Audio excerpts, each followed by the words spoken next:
What's going on, guys? Welcome back to another video. Hope you guys have all been good since we last spoke yesterday.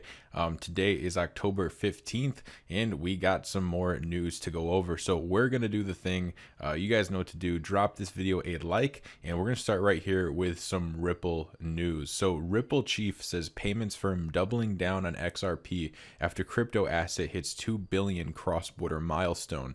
Brad Garlinghouse says 1/5 of all transactions on its global payments network RippleNet are now performed using the crypto asset XRP. In a live stream event during Ripple Swell 2020, Brad says XRP and ODL are crucial to Ripple's global expansion and its long-term success. In the 3 years that RippleNet has been live, we've done over 2 million transactions with a nominal value of over 7 billion. We have hundreds of customers. We're seeing the greatest traction across Asia. Now it's also clear our customers are increasingly interested in emerging markets. This includes Latin America, Africa, and Asia Pacific. I also think we all can agree some of these regions were largely abandoned by traditional correspondent banking over the last decade.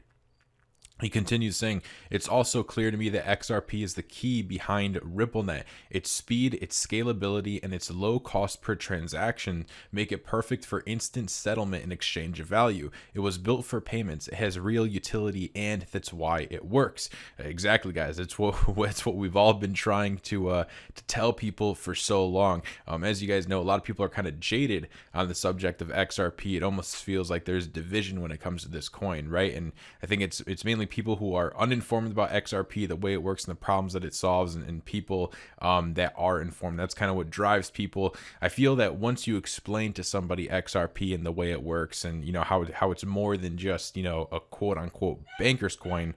Once you can break through all that and get down to what XRP is really meant for, people pretty much get on board with it and want to own some. So he goes on to say, using XRP, we launched on-demand liquidity about 2 years ago. Now, if you look at RippleNet as a whole, about 20% of all transactions on RippleNet are using XRP or ODL, and they have a nominal value of about 2 billion. That's pretty awesome, guys. I gotta say, we have seen Ripple continue to use XRP more and more and more. I know a lot of people, because of the price of XRP, they get shaken out of it, they get impatient. But if we look at Ripple as the team and whether or not they're making progress, they are making a lot of progress as a company, despite XRP's price not going up. And as we're reading right now through this article, we can see that, Ripple really does have XRP at the forefront of its mind, or at least that's what they're portraying to us, right? So Garlinghouse also highlights RippleNet customer Azimo's use of ODL. He says Azimo, who has talked publicly about some of their experiences, have said they're saving between 30 and 50% when arranging currency transfers between customers in the Philippines and those in the UK and Europe using Ripple's ODL. I think we can say without reservation 2020 has been a huge year for ODL, and we're continuing to see rapid growth as we enter the back half of 2020. So they are continuing to see rapid growth. So we're excited by that interest from customers. We're excited even in the quarantine, customers seeing real value from that. If you guys aren't sure of Azimo, this is Azimo's website. So obviously we know this is a Ripple client. They're using ODL and they're saving, how much was it? Azimo has talked openly, have said they're saving between 30 and 50% when arranging currency transfers between customers in the Philippines, UK, Europe using ODL. So this is one. And when we go to their website, we see your first 2 transfers are fee-free. I'm sure the fact that they're using ODL and they're getting very low fees is the reason why they're probably actually giving away a couple of free transfers. I mean, I can't remember the last time I had to transfer money anywhere and they ever offered me a free transfer, right? So that's pretty interesting. But as we know, that's the point of XRP. You can move money for very, very cheap, very, very fast without taking on a lot of risk of fluctuation of price, right? Because you're getting your money instantly, pretty much instantly. Now, last week, Ripple announced the launch of its new line of credit product, which allows ODL customers to leverage XRP for their transactions. Garlinghouse says the product reflects the company's view that XRP is the future of RippleNet. Guys, remember, I know I say this on whenever we talk about XRP and we're seeing good news about it, I always say, remember a couple of months ago, just a couple of months ago, maybe it was like 3 months ago, probably max, when everyone was talking about, oh, Ripple's walking away from XRP. They're walking away from that project. And it's like, look at this. Now we're getting Ripple, and Brad Garlinghouse, for that matter, saying XRP is literally the future of RippleNet. So people are constantly trying to shake you out of your XRP bags for some reason. Garlinghouse says, with line of credit, our customers no longer need to restrict their capital on hand in order to facilitate cross-border payments with their clients. Instead, they can further invest in their business and they can enable repayment at a later date. This is the evolution of RippleNet. We're doubling down on XRP. We're using digital assets to solve what is clearly a very large problem measured about at $10 trillion globally. And so that was last week with that credit announcement. And this was also about last week where we came out and we saw Ripple exploring prototype use cases for XRP and maps out vision for future of crypto ecosystem. I'm sorry, guys, but this doesn't sound like Ripple is going to be walking away from XRP, and XRP is just this dead coin that didn't work out at all. I mean, it seems like they're bringing XRP more into the forefront of their company strategy now, more than they ever have before. I mean, I see them talking about XRP more now than they have in a very, very long time. And every time they are talking about XRP, they're talking about using it more, making it the future, getting their clients on board with it. So Ripple is launching a fresh hiring spree for its investment and development arm, RippleX, offering new insight into how the company plans to develop the XRP ecosystems. So yet again, another division of the Ripple team that is going to be developing further the XRP ecosystem. See, so just more development, guys. So previously called Spring, RippleX is a newly rebranded division of the startup. Headed by Ripple executive Monica Long, the division is focused on boosting the adoption of Ripple's native asset XRP, with a focus on supporting developer efforts to build on the XRP ledger and expand the digital assets use cases beyond the world of remittances. So not only do they have full plans on continuing to use XRP in the world of remittances, but also to expand beyond that. So how much market share is XRP and the Ripple team really looking to take here when they're looking to move beyond remittances and actively making new departments to do that, right? But XRP is a dead project according to some people. I mean, I guess we'll see, right? I guess the bull run will not lie. Ripple is currently hiring a senior software engineer, a director of engineering, a director of developer relations, and a technical partner/program manager, all for RippleX. The job advertisement reveals the startup is exploring prototype use cases for XRP. RippleX aims to build a robust ecosystem of third-party developers, projects, and companies that build, grow, and monetize their applications on XRP, Interledger Protocol, and other blockchain technologies. See, that's really cool because that means if you're a developer, you can develop on the XRP ledger, and then you can monetize your application. That's pretty cool. That's kind of like inbuilt apps. So RippleX has built technologies like ILP that enable sending money in any currency and any amount to be as easy, fast, and inexpensive as sending information across the internet. PayID, which enables interoperability between payment networks and toolkits and APIs in several languages that enables developers to build on top of the XRP ecosystem. In addition, the job ad for the Director of Developer Relations post shines the spotlight on boosting RippleX adoption. It says you will be joining a fast-moving team focused on driving adoption and growth of the RippleX platform with the aim of developing a thriving, active global community of developers around XRP and XRPL. In this role, you will function as the crucial link between external technical teams and our internal product development and growth teams. The Director of Developer Relations also emphasizes Ripple's need to support its developer community. They say, we believe technology should be incredibly easy to use with a frictionless product experience that drives clear utility.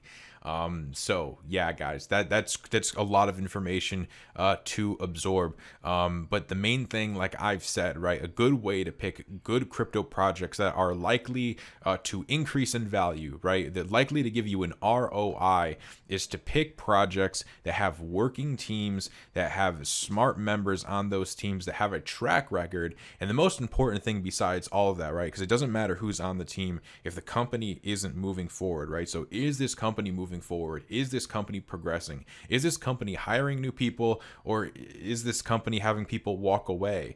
Is the community drying up? Is there not much activity on their blockchain, right? If you use some of those strategies to when you're looking at investing in certain crypto projects, that'll help you invest your money into more projects that are better, that will actually get you an ROI, and you'll end up not picking as many S coins, right? You won't lose as much money if you kind of use just that very simple structure. Obviously, you need more than just that, but just as like a base, when you're looking at at the value of a project, at the value of a company, what does it look like? That's a very good starting base to go off of, to kind of look and analyze and at least grab that information before doing anything else. So let's move on to Chainlink and Fetch.AI, or FET. So FET integrates Chainlink price feeds for powering its digital economy. Fetch.ai announced that it had successfully completed a mainnet integration of Chainlink. This news comes out from @Chainlink on Twitter, their official channel. They put out a tweet and it says, AI-focused blockchain Fetch.ai is using Chainlink's decentralized gold and silver price feeds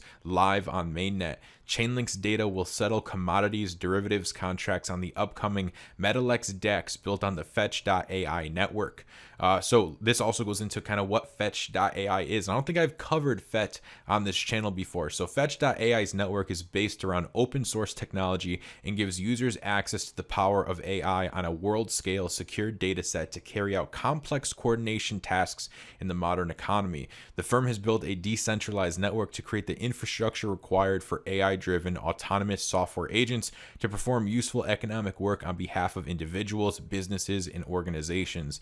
Such an agent-based system creates an environment where digital representatives of the economy's moving parts, such as data, hardware, services, people, and infrastructure, can carry out complex coordination tasks within the modern economy, said Fetch.ai. The CEO of Fetch.ai said, relating to the integration with Chainlink, they say, by integrating Chainlink into the Fetch.ai network, we are taking the necessary steps needed to further couple real-world data with autonomous software. So yet another partnership for Chainlink, and some interesting news for Fetch.ai, right? A lot of people looking at FET, trying to see, what type of project it is. And these are kind of the news reports that you want to look for on a certain project. Maybe you're looking at FET, this could be a good thing for FET, a partnership with Chainlink. They're integrating with their price feeds. That's pretty cool to see, right? That's something positive for that project. And we're seeing a lot of positive things for a lot of new crypto projects, and even old crypto projects, right? Crypto projects that have been around the block for, say, a while.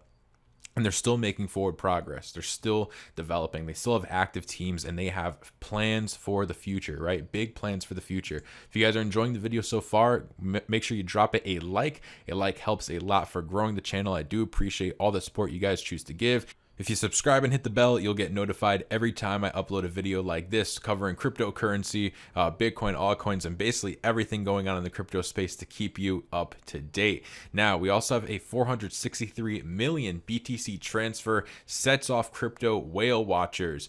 Traders think they've spotted a huge buyer on Coinbase, but all this is, guys, is just a whale alert. So 8,000 Bitcoin worth $91 million transferred from Coinbase to unknown wallet. So whatever that is, right? Some people think that it's a huge buyer on Coinbase, and we always get this, right? Whenever a lot of funds are being moved around, people try to guess, what's going on. Can this indicate anything?